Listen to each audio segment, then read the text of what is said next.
Sizden bir kez kanadım kalkanı gibi. Bana şaka yapar mısın? Ama iyice sebep. Niye Musa Tıstan'ın videosunda şey değil bak. Koyganları koylar bizim orasını aldı ne? Ha kalktan giyen baldatlar.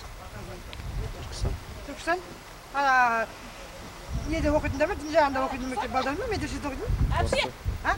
Mektep. Ha, mektep. Koylar bir temperde tüsübek dedi koy bizde.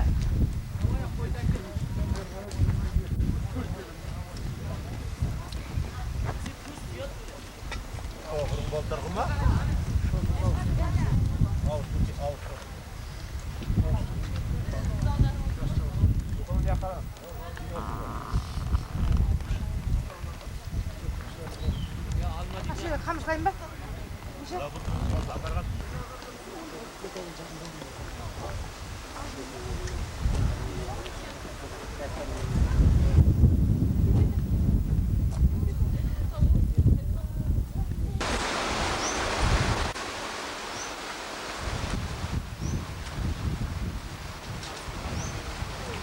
Ankara'da oturumda.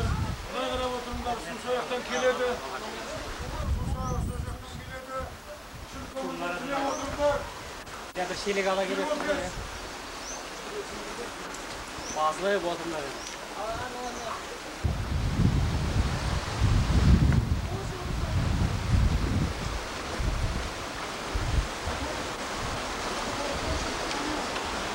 Ya bir şeylik ala geliyorsun mu?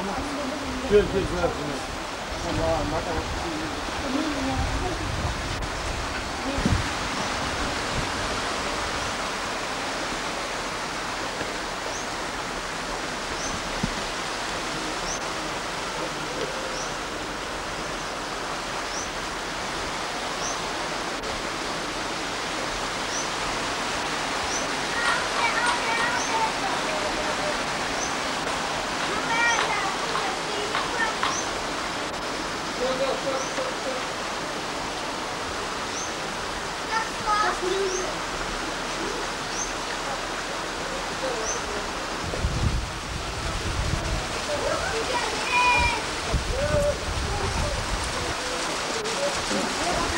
Yine kilitli.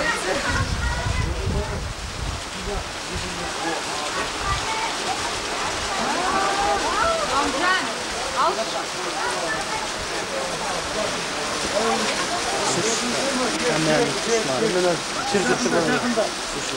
Yakında. Niye de şaka yapıyorsun? Niye de şaka yapıyorsun? Niye babası kadar yapıyorsun? Ya bir çocuk bir şey. Daha demta davuski. Yerden geliyordu sağda. Su alam dedi ama. Aldım katırla uğur verdi, uğur verdi.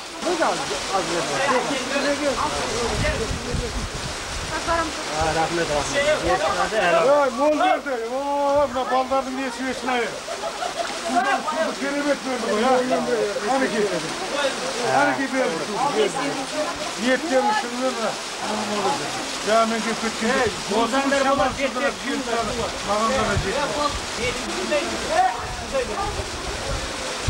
Korkmam da, korkma. Şunu kestirdim mi? Ha böyle. Şimdi ballar işindir mi? Ha işindir, işindir var mı?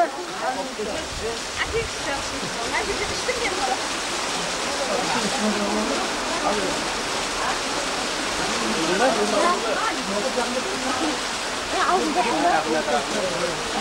Allah'a rahmet olsun. Masaya. Bu toplayın da olur. Ben de onu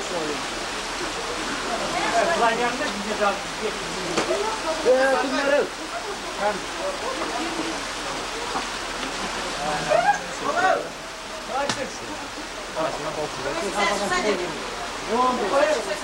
Ya bu saat olsun bu. Hadi türlü müstehim tüm böyle. Bak. Ama yapma. Bir tane bunlar ona kardeşler benim arkamda. Benim arkamdan dur.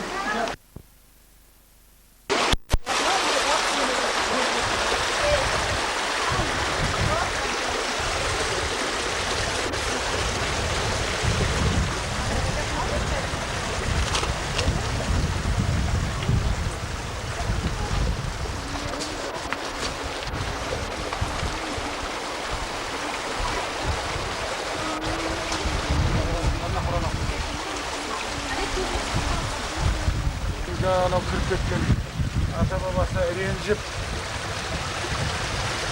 кіріп кеткен үңгірі ғой, анда-санда жаңағы келген үмбеттеріне жаңағы өзінің ықыласын беріп тұрады суменен. Ал мынау жаңағы жылаған ата дейді, атаның көз жасы дейді. Мына жер тамшылап тұрады. Мына жер құрғақшылық болмаса, кей кезде құрғақшылыққа да ылғалдыққа да қарамай, кей жылдары мынадан прям тамшылап, мөлт көз деген жаңағы шол тамшы тұрады. Мынау қара жартас, бүтін жартас көріп тұрсыңдар, осыдан су тамшылап тұр. Ана жерде мінекей бос топырақтың көбінің мойнында сонау жаңағы советтің дәуірінде де аяқ асты етпей қастерлеп келген тарихи әрі халықтың қасиетті есептейтін осы біздің ашылаған. Адамдардың жаңа бүгін көрдіңдер қаншама адамдар жаңа 20-сы бір келіп кетті, оның алдында 30-ы бір келіп кетті, біз 30-ымыз біз келдік. Бүгіннің өзінде бір 100 қаралы адам келді осында.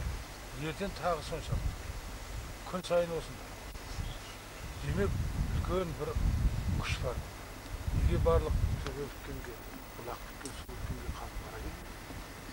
Демек, осының тарихы, сонау тарихтың төрінен, ата-бабалардың көзінен келе жатқан бір-біріне беріліп келе жатқан қасиет. Берекеті бар халық. Міне сол жылаған атаның тарихы қалай болған? Бұл туралы әңгімені халықтан халыққа жеткен әңгіме бізге дейін жеткені әртүрлі айтады. Мен өзім сол жаңағы айтып отырмын ғой, 77-100 оқушылармен бірге осыны зерттеп, әлгі ол кездегі кино мынандай механикалық кино кіші деп бұрап жіберді. Сондай аппаратпенен біз жібергенбіз арнайы тапсырмамен. Сонда жаңағы өзіміздің экспедицияны қапшық. Қарынан жасалған ыдыс немесе. Соны мес дейді. Сол мес деген жердің атауының өзінде де бірден. Бекерден бекер мес деген ат қоя салмайды. Міне сол жерден бастаған. Сонда бір қария маған осы әңгімені айтқан, өзі есегіменен бірге жүріп, мынау сол баланың кеткен ізі екен деп көрсетті. Мес деген жерде жаңағы атаңыздың ажыраған ол кезде бала ғой, осының әкесінің несі бар, Гүрзіхан, әкесі болған Гүрзіхан. Бабайда. Местен бір көп болса бір 4,5 шақырым бар. Ал Шашана деген анасының басына қойылған белгі, ол бір жон, бір қыр асып түссең, ары қарай Ынталы деген жер бар. Ынталыдан сәл әзілсе Қаражон дейді. Байдамталдың Қаражоны. Сол Қаражонның бұлағының сәл жоғары жағында Шашананың бейіті тұр. Соның басына қойған. Бұл жаңа баланың, меште туған баланың анасы. Гүрзіхан, Шашана деген кісілер өте бір момын жандар болған. Ертеректе, өте ертеректе, бірақ перзенті болмаған. Елге қанша сыйлы болған, перзенті болмаған. Сол Құдайдан перзент тілеп жүргенде бір күні жаңағы түсінде аян беріп Шашанаға осындай бір перзент Құдай қаласа бола. Маңдайы жарқыраған перзенті боласын. Бірақ тауқыметі бар, сол тауқыметіне көнесің дегенде түсінде аян. Bir günü sol Şaşana analarımız bala götürüp sodan ayı günü жетip boşanğanda balаны perdenin içinde tut. Perde деген жаңағы mes қарын сияқты жаңағы ішінде. Иә, пердeli бала. Сосын оның сол күйінде жаңа сақтайды. Ана байғы сол енді анаға іштен шыққаннан кейін бәрібір қандай болып туған күнде де ана үшін ол ыстық. Соны жаңағы ел жұртқа мақтанып көрсете алмайды, жасырып, ел жұрттан жасырып бөлек көшіп бөлек тұрып ауылдан соны жаңағы көрсетпей айы күні жететін шығар, өзі шығатын шығар деп жаңағы мешітті арқалайды да жүреді ғой жаңағы. Сол 6-7 жыл арқалайды. Ал енді өздерің ойла, не үн жоқ, не басқа жоқ. Құр мешіттің өзіне 6-7 жыл арқалаудың өзі де үлкен тауқымет. Ауыр. Сол күндердің күнінде атасы, әкесі Рысхан тіл тиеді. Bir şarşaf отқанда, налып отқанда, Құдай мен тағдырыма бір перзент бердің, оны мынандай қылып азапқа сап қойдың деген сияқты бір кейіп қалған кезде, өзінен өзі ренжіп қалған кезде, соны естіген бала перденің ішінен жарып шығып, ата әкесі мен шешесіне менің азғантай ғана күнім қалғанда аз тауқыметіме шыдай алмадың да, азабыма шыдай алмадың деп қашады. Сонда маңдайында жарқырап тұрады екен маңдайы. Жаңағы баяғы түсіндегі аян берген перзент осы екен. Өзі-ақ шығады екен де онда, иә? Өзі бір мезгілі ғой, соны күтіп жүрген. 7 жас па, жоқ 3 жас па, сетті бола ғой.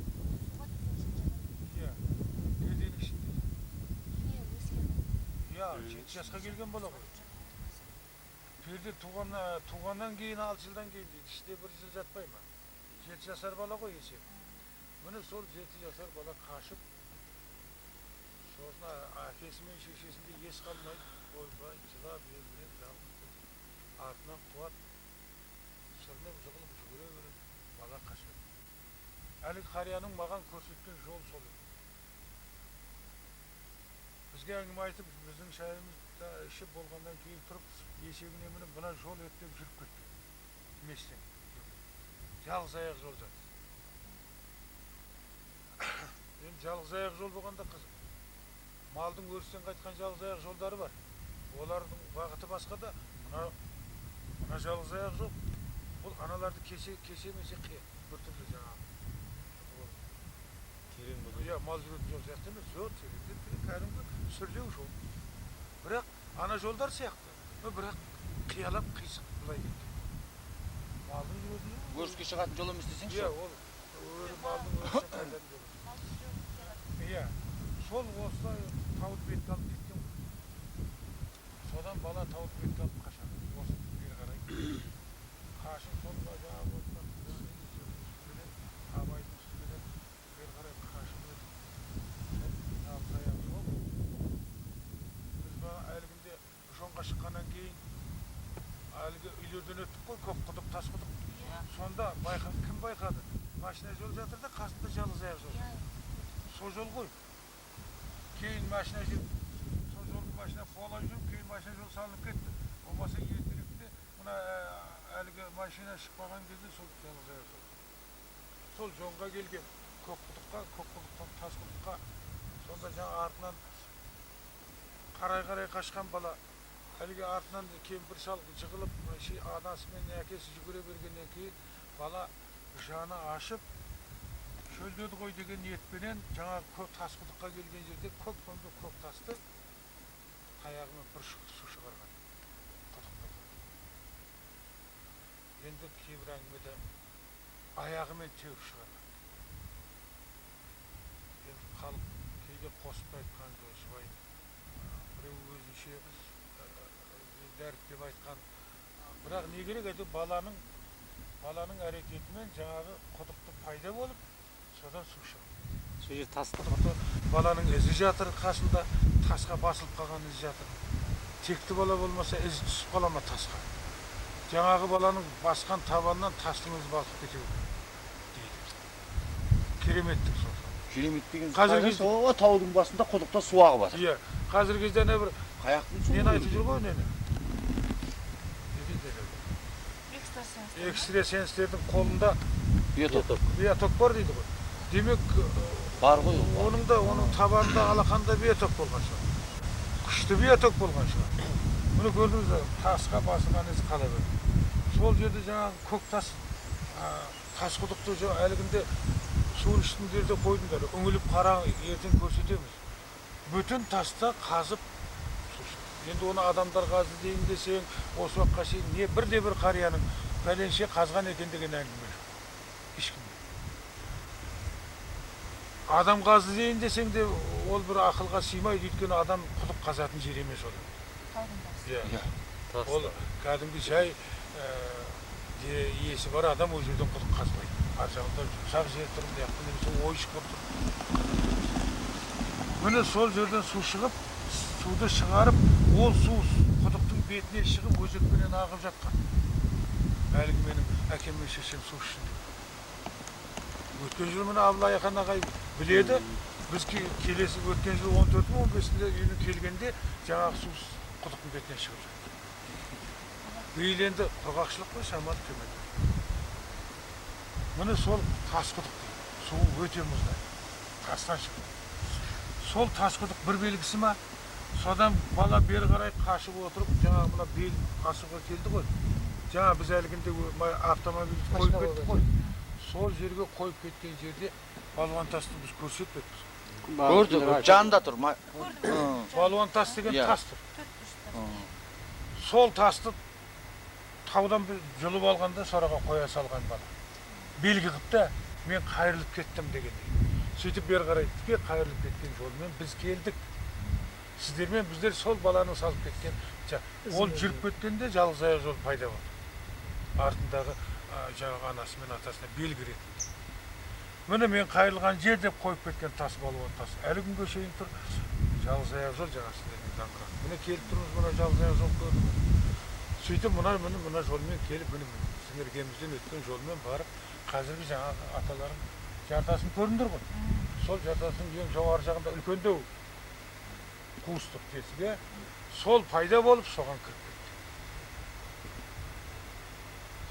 Артынан келмей ме? Келгенде ата әкесі мен шешесіне айтады, мен енді дейді сіздерге мен елдің баласы едім. Мен елдің перзенті едім. Мен сол елдікі болып қалдым, сіздердікі емеспін.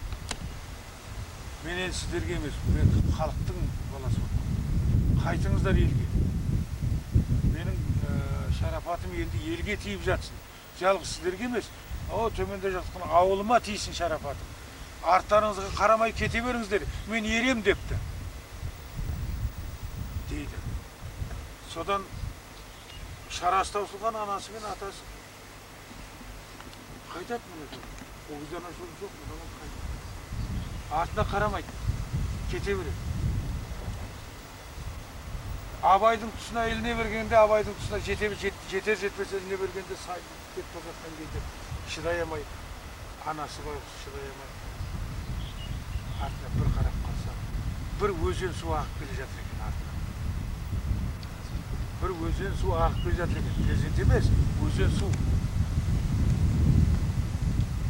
Қарағанда шарт бұзылды, ант бұзылды, сол жерге су сіңіп кетеді. Елге сәл жетпей қалады, сіңіп кетеді тасқа.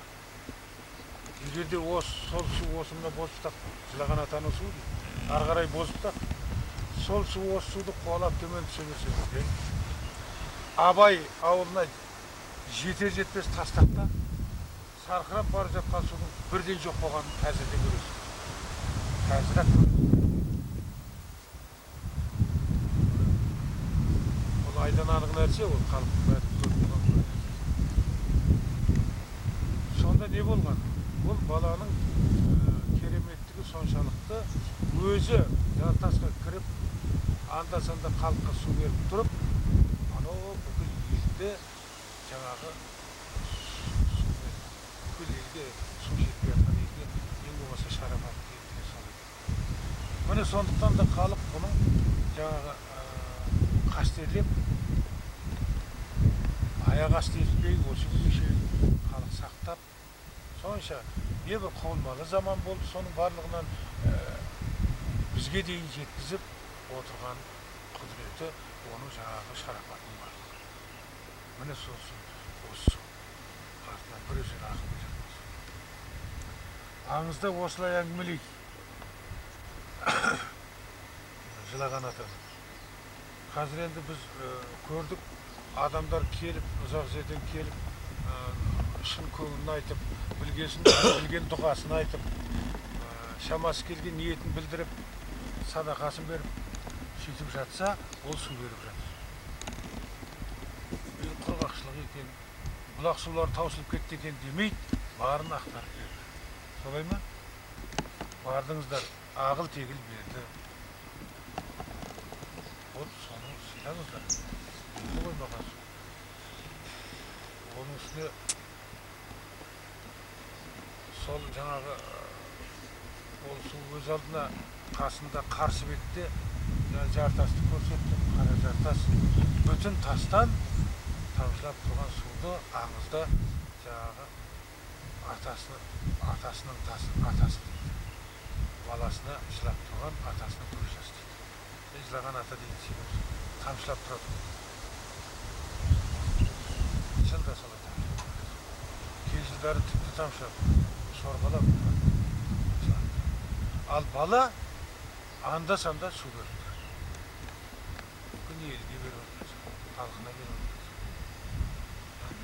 Осы судың арқасында қаншама жер көгеріп, қаншама мал, аң су ішіп жатыр. Қаншама адам оның бойында демалып жатыр. Ел қоныстанып жатыр. Міне сондықтан біз мақсатымыз бәріңді бір софы діндар етіп жіберуіміз. Біздің мақсатымыз тарихты сыйлату. Мыңдаған адамның келіп құрметтеген жерін құрметтеуге сіздердің бастарыңыз дейді. Тәубаға келтіру. Ой салу сіздерге. Осының келе жатқанда ең болмаса бір тасын да орнынан қозғалтпай, қайта құлаған тасын тұрғызу, кету. Әлгі егілген жаңа өріктерді көрдіңіздер, осында жаңа шырақшы болған бала етті тұрмыштанып жүріп, соны дәнектен шығарып отыр, тасқа. Соларға су құйып кету. Басын тазалап кету. Bizim maqsadımız. Ана таспен қоршап жатқан сол жалғыздағы Махмұт деген жігіттің өзі ғана емес. Өткен жылы біздің балдарымыз қаншама тасып. Ал сіздерде мен бүгін байқағаным жоқ, маған да тастар біз неге қаламаймыз деген ешкім емес. Өткен жылы біздің балдарымыз ананы келіп, анау елеп, ана топырақты шығару қиын дейді, топыраққа. Соны тастан бір бөлек, топырағын бір бөлек ажыратқан, осында Абылайхан ағай басшы болды.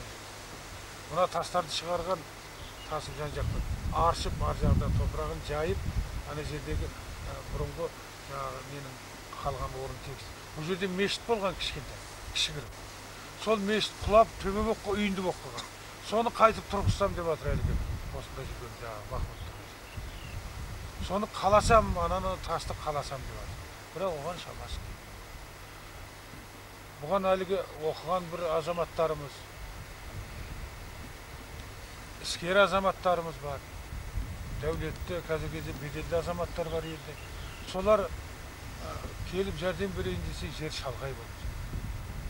Мына жерге техниканың аяғы жетпейді. Анау балуан тасқа дейін келеді, жүк бер қарай атпен жаяулап тасу керек, басқалар жүр. Оны үлкен құрылыс материалдарын, үлкен бір жаңағы блок, семент, айна, шипыр деген тағы басқа заттарды ол жерден жеткізу керек.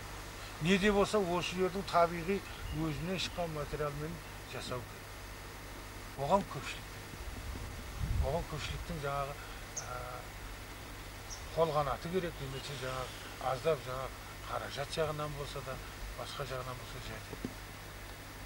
Сонда мынаған келген адамдар жаңбырдың астында қалмай, суықта паналайтын жер болса, ана енді бір ыдыс қоятын мына кішкентай үй бұл көпшілікке жарамайды, жетпейді.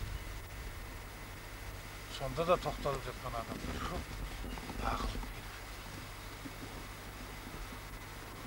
Сөздің мен енді ең соңында айтарым. Біз оқушылармыз. Biz көргенімізді елге, Мен көпшілік үйімізге, отбасымызға, Келдім.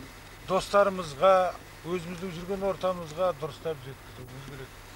Өзің туған жерің, табиғатын, тарихын ары кетсе, соны сыйлату, ертең бұл керек.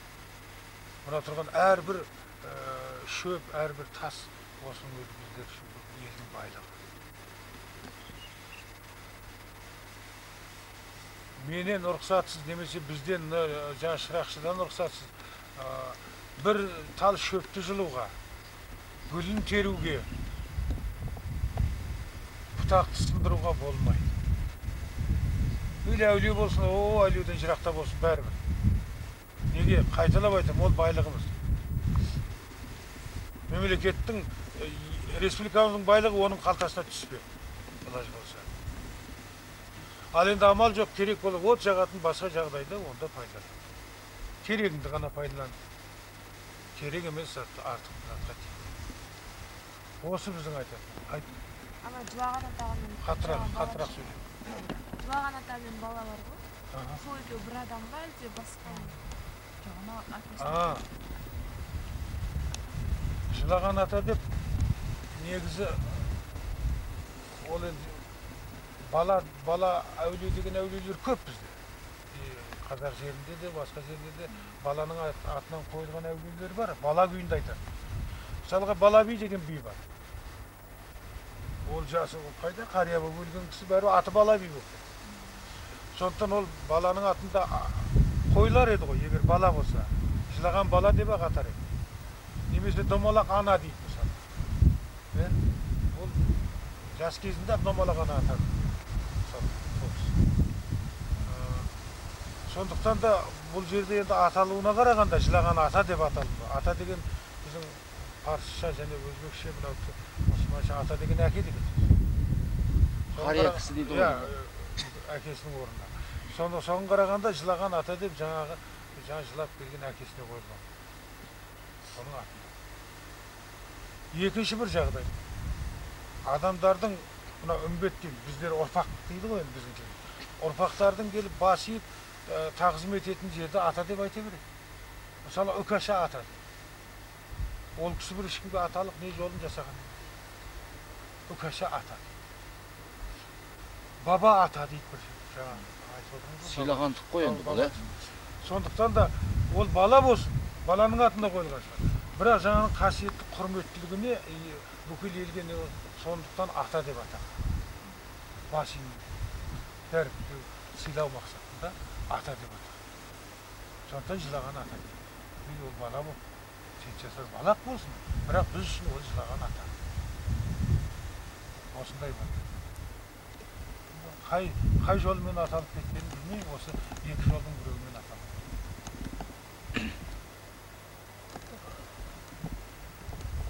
Мақұл енді әңгімелесе бересіздер, біз тұра берейік енді. Сұрақ жоқ қой, онда Ақыр отырастыр ғой мына жерге келіп кірген ғой, ол жерден басталған жоқ па, сол ояғынан басталған. Мен өзім жоғарыдан басталған деген көрген. Одан кейінгі екінші саттан басталғаны оны көрдік ол. 70-ші жылдардың ішінде ол болды. Мынау қазіргісі төменгі үшінші сатыдан шығды. Жоқ, бұл бала сізге сұрақты басқаша қойды. Өзеннің басын айтып жатыр бұл. Жоқ, мына жерге кірген ғой, сіз айтып жатсам, мынаға су беріп жатыр деп. Ол ар жақтан таудан келіп жатқан су. Мына су бөтен су ғой бұл. Мезгіл ағатын су ғой. Бұл таудың суы ғой. Енді аңызда оны дұрыс айтады. Ол әңгімен мен де ойланғанбыз, бәріміз де ойланғанбыз. Бұл су осы жерден 10-12 километр жерде таудың ортасы бар. Теріскей мен Күнгейдің қыр арқасы бар. Бұл судың бұрышы ары қарай кетті. Бұрышы бері қарай кетті. Теріскейге қарай. Сондықтан да ол енді жаңағы аңыздың ішінде артынан бір өзен ағып келе жатыр дегенді айтты. Бір өзен су ағып келе жатыр екен. Мүмкін ол өзен су бұл одан бұрында ағып жатқанменен бұдан көбірек болған шығар. Жылаған атаның суы бұдан да көбірек болып барған шығар. Бірақ бір ғана факті шынында да сол жерде су сынып кетті. Жаңа айтылған жерде ары қарай су жүрмейді, бір қадам. Тасқа сынып кетті жоғары. Осы бір керемет. Ал енді жаңа дұрыс айтасың, ол дәл осы жерден басталған емес шынында да. Ол жоғарыдан ертең біз жоғарылап шығамыз. Бұл өзеннің басы жоғарыдан келеді. Бұны сұрап жатқаны сол. Атаның өзені деп аталады. Жылаған ата, иә. Мына осы апарып ар жақтан келген өзен бар, соған қосылғанға дейін анау Ақсеркеден төменірек. Сол жерде бар Боспұтақ аталады. Оған дейін бер жағы Жылаған ата өзені бар. Мына су қазір де барып сынып кетеді осы таста? Иә, дәл қазір. Ары қарай ақтап. Сол жерде жоғалып. Ағай, атасы мен анасын жан бірге көмілген екен. Енді Ана ана ғой. кімнің қазір атасы мен анасы барлығының төртегі жерге көміліп жатыр. Тағдыр кімді қай жерге айдағанын қай жерге. Қажетші жыл болған бұл. Оларды әулие еткен кейінгі үмбеттері. Айтып отырмын ғой, кезінде ол момын әшейін бір қатардағы адамдар болған. Оның әулиелігін, қай-қайсымыздың да әулиелігімізді кейін түсінеді.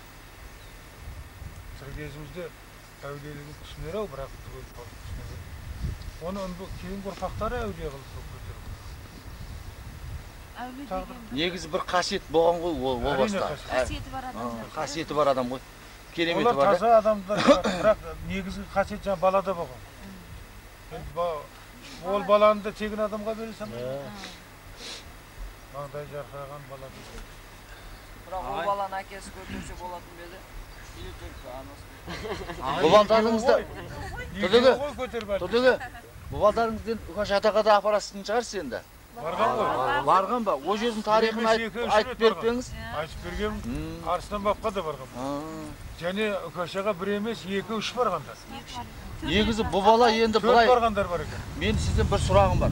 Бұл бала енді ол жаңағы Әзірет Сұлтан, Үкаш ата, Арыстан бап сияқты бұл діни қасиет емес бұнда, иә? Жоқ, Бұл балалық тек, иә? Бұнда бір ерекше туған текті бала. Текті, Содан иә? кейін олар сияқты бір жаңа халыққа бір Насихат ондай. дін таратып, насихат таратқан сопылық қылған емес. Жоқ. Ол жағында бұның жаңа шарапаты халыққа су беру.